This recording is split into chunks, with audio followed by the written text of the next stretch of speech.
എൻ്റെ പേര് സുജ വർഗീസ്. ഞാൻ ചങ്ങനാശ്ശേരിയിൽ നിന്ന് വരുന്നു. 7 മാസമായി എനിക്ക് യൂറിനറി ഇൻഫെക്ഷനായിട്ട് ചെത്തിപ്പുഴ ഹോസ്പിറ്റലിൽ അഡ്മിറ്റായിരുന്നു.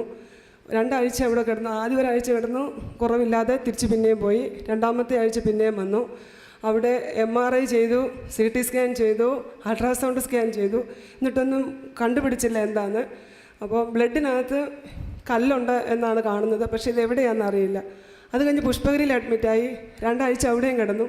അവിടെ നിന്നും യൂറിൻ്റെ വേദന മാറും, തിരിച്ച് വീട്ടിൽ പോകും. ഈ അവസ്ഥയായിരുന്നു. അങ്ങനെ തിരുവല്ല മെഡിക്കൽ മിഷനിൽ 3ാമത്തെ പ്രാവശ്യം അഡ്മിറ്റായി.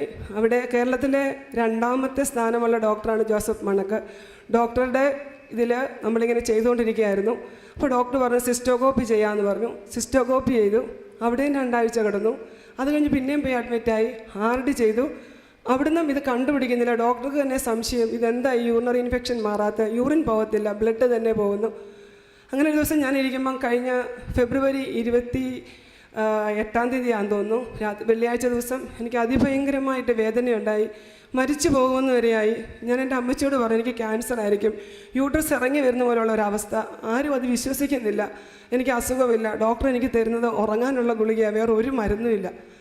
ഗൈനക്കോളജിസ്റ്റിനെ കണ്ടപ്പോൾ അവരും പറഞ്ഞ് യൂട്രസിന് കുഴപ്പമൊന്നുമില്ല എന്ന്.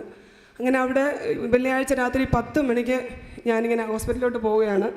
അമ്മച്ചി എനിക്ക് അപ്പോൾ ഒരു പേപ്പർ ചെത്തിപ്പുഴയിൽ നിന്ന് കിട്ടിയതാണെന്ന് പറഞ്ഞിട്ട് ഇവിടുത്തെ പത്രം എനിക്ക് തന്നു. ഞാൻ ആ പത്രം കാറിനകത്ത് വെച്ചുകൊണ്ടാണ് ഹോസ്പിറ്റലിലോട്ട് പോവുകയാണ്. അവിടെ ചെന്നു ഡോക്ടർ എനിക്കൊരു ഇഞ്ചക്ഷൻ തന്നിട്ട് പറഞ്ഞു യൂറിനറി ഇൻഫെക്ഷനായിട്ടൊന്നും കാണുന്നില്ല, ഒരു ഇഞ്ചക്ഷൻ എടുത്തിട്ട് പൊക്കോളാൻ പറഞ്ഞു. എനിക്ക് ഇരിക്കാൻ വയ്യ. ഞാൻ ആരോടും പറഞ്ഞിട്ട് ആരും വിശ്വസിക്കുന്നില്ല. എനിക്കെന്തോ ഇങ്ങനെ തടഞ്ഞു നിൽക്കുക. തിരിച്ച് വീട്ടിൽ വന്നു. രാത്രി 12 മണിയായി. എൻ്റെ കസിൻ സിസ്റ്ററൊക്കെ ഉണ്ടായിരുന്നു. അവരൊക്കെ പ്രാർത്ഥിച്ചു. ഞാൻ പറഞ്ഞു മോളെ ഞാനിപ്പോൾ ഒന്ന് മൂത്രം ഒഴിച്ചിട്ട് വരണമെന്ന് പറഞ്ഞു. ബാത്റൂമിൽ പോയി. സാധാരണ യൂറിൻ പാസ് ചെയ്യുന്നതുകൊണ്ട് കൂടി തന്നെ ഞാൻ ഫ്ലഷ് ചെയ്യാറുണ്ട്. എന്തോ എനിക്ക് തോന്നി ഞാൻ ഫ്ലഷ് ചെയ്തില്ല. എന്തോ ഒരു സൗണ്ട് കേട്ടിങ്ങനെ ബ്ലഡ് പോകുന്നത് പോലെ എനിക്ക് തോന്നി ബ്ലഡ് ആയിരിക്കും. ഞാൻ തിരിഞ്ഞ് നോക്കുമ്പം നല്ല വെളുത്ത് വെള്ളാരം കല്ല് പോലെ കുന്തിരുക്കത്തിൻ്റെ വലിപ്പമുള്ളൊരു കല്ല് ബാത്റൂമിൽ പോയി. അതാണ് എൻ്റെ 1ാമത്തെ സാക്ഷ്യം. 2ാമത് ഞാനിവിടെ കഴിഞ്ഞ മാസം 7-ാം തീയതി ഉടമ്പടി പ്രാർത്ഥനയ്ക്ക് വന്നു.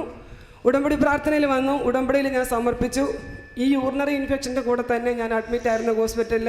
എനിക്ക് നട്ടൽ അകൽച്ചയായിരുന്നു. എനിക്കിരിക്കാൻ വയ്യാത്ത അവസ്ഥ, നിൽക്കാൻ വയ്യാത്ത അവസ്ഥ, ഒരു ഗ്ലാസ് കുനിഞ്ഞെടുക്കാൻ വയ്യാത്ത അവസ്ഥ. ഞാനിവിടെ വന്ന് ഉടമ്പടി ചെയ്ത 6 ഉടമ്പടിക്കകത്ത് ഒരു ഉടമ്പടി അതായിരുന്നു. എൻ്റെ അമ്മ എൻ്റെ നടുവിൻ്റെ വേദന ഒന്ന് മാറ്റിത്തരണം.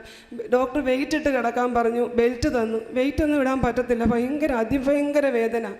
ഇവിടുന്ന് പ്രാർത്ഥിച്ചു, ഉടമ്പടി ചെയ്തു. തിരിച്ചു പോയ വഴിക്ക് എനിക്ക് വലുത് ഇരിക്കാൻ ബുദ്ധിമുട്ട് തോന്നിയില്ല, കുനിയാൻ ബുദ്ധിമുട്ട് തോന്നിയില്ല. അപ്പോൾ എനിക്കൊരു സംശയം വന്നു. ഞാൻ പറഞ്ഞു മലയാറ്റൂരൊന്ന് മല കയറി നോക്കാം, അപ്പം അറിയാൻ വേദന പോകുമോയെന്ന്. ഞങ്ങൾ കഴിഞ്ഞ ദിവസം മലയാറ്റൂർ മലയിൽ പോയി. ഈ വെയിറ്റിട്ട് കിടക്കാൻ പറഞ്ഞ ഞാൻ മലയാറ്റൂർ മല കയറി താഴെ ഇറങ്ങി ഇന്നലെ വീട്ടിലെത്തി. എൻ്റെ കാലിനൊരു വേദനയോ നടുവിനൊരു വേദനയോ ഒരു നീർക്കൊട്ടോ ഇതുവരെ എനിക്കുണ്ടായിട്ടില്ല. 3ാമത്തെ സാക്ഷ്യം, ഞങ്ങൾക്ക് വാഴൂരൊരു വീടുണ്ട്. അവിടെ കിണർ കുഴിക്കാനായിട്ട് സ്ഥാനം വന്ന് കണ്ടു. അവർ 400 മീറ്റർ ആകുമ്പോഴേക്കും കുഴൽക്കിണറിൽ വെള്ളം കിട്ടുമെന്ന് പറഞ്ഞു.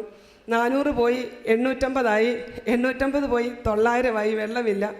1000 അടി അടിച്ചു. അപ്പം അവർ എല്ലാവരും ഇങ്ങനെയുണ്ട്, കുറേ ആൾക്കാരുണ്ട്, തമിഴന്മാരൊക്കെ ഉണ്ട്. ഞാൻ ഈ ഉടമ്പടി പ്രാർത്ഥനയിൽ കിട്ടിയ മെഡല് പൈപ്പിന് അടുത്ത് കൊണ്ടുവന്ന് കുരിശ് വരച്ച് പ്രാർത്ഥിച്ചു. എൻ്റെ കൃപാസനം അമ്മേ, സാക്ഷ്യം പറയാൻ ഞാൻ വന്നേക്കാം, ഞങ്ങൾക്ക് വെള്ളം കാണിച്ചു തരണേ. 1,30,000 രൂപയോളം ചിലവായി, എന്നിട്ടും വെള്ളമില്ലല്ലോ. അപ്പോൾ ആ കുഴിക്കുന്ന ആ മലയാളി പറഞ്ഞു 1000 ആയാൽ കഴിഞ്ഞാൽ പിന്നെ കുഴിക്കാൻ പറ്റുകയില്ല എന്ന് പറഞ്ഞു. പക്ഷേ എങ്കിലും ഞാൻ നിങ്ങൾക്ക് വേണ്ടി ഒരു കുഴലും കൂടെ ഇറക്കാമെന്ന് പറഞ്ഞു. ഞാൻ അവിടെ നിലവിളിച്ച് പ്രാർത്ഥിച്ചു. രാത്രി 9:30 മണിയായി. ഞാനും എൻ്റെ ജീവിത പങ്കാളിയുണ്ട്, ഒത്തിരി ആൾക്കാരുണ്ട്. അവരെല്ലാവരും കൂടെ നിൽക്കുക. നിറച്ച് ഓർത്തഡോക്സുകാരാണ് അവിടെ. പക്ഷേ എങ്കിലും ഞാൻ അതൊന്നും ഇതാക്കിയില്ല. ഞാൻ പ്രാർത്ഥിച്ചു. 1012ാമത്തെ അടിക്ക് ഈ വെള്ളം എങ്ങനെയാ ചീറ്റെന്ന് എനിക്കറിയില്ല. ഭയങ്കര ശബ്ദത്തോടു കൂടി ഇഷ്ടം പോലെ വെള്ളം ഞങ്ങളുടെ കിണറിൽ. യേശുവേ നന്ദി, അമ്മയ്ക്ക് 1000 നന്ദി.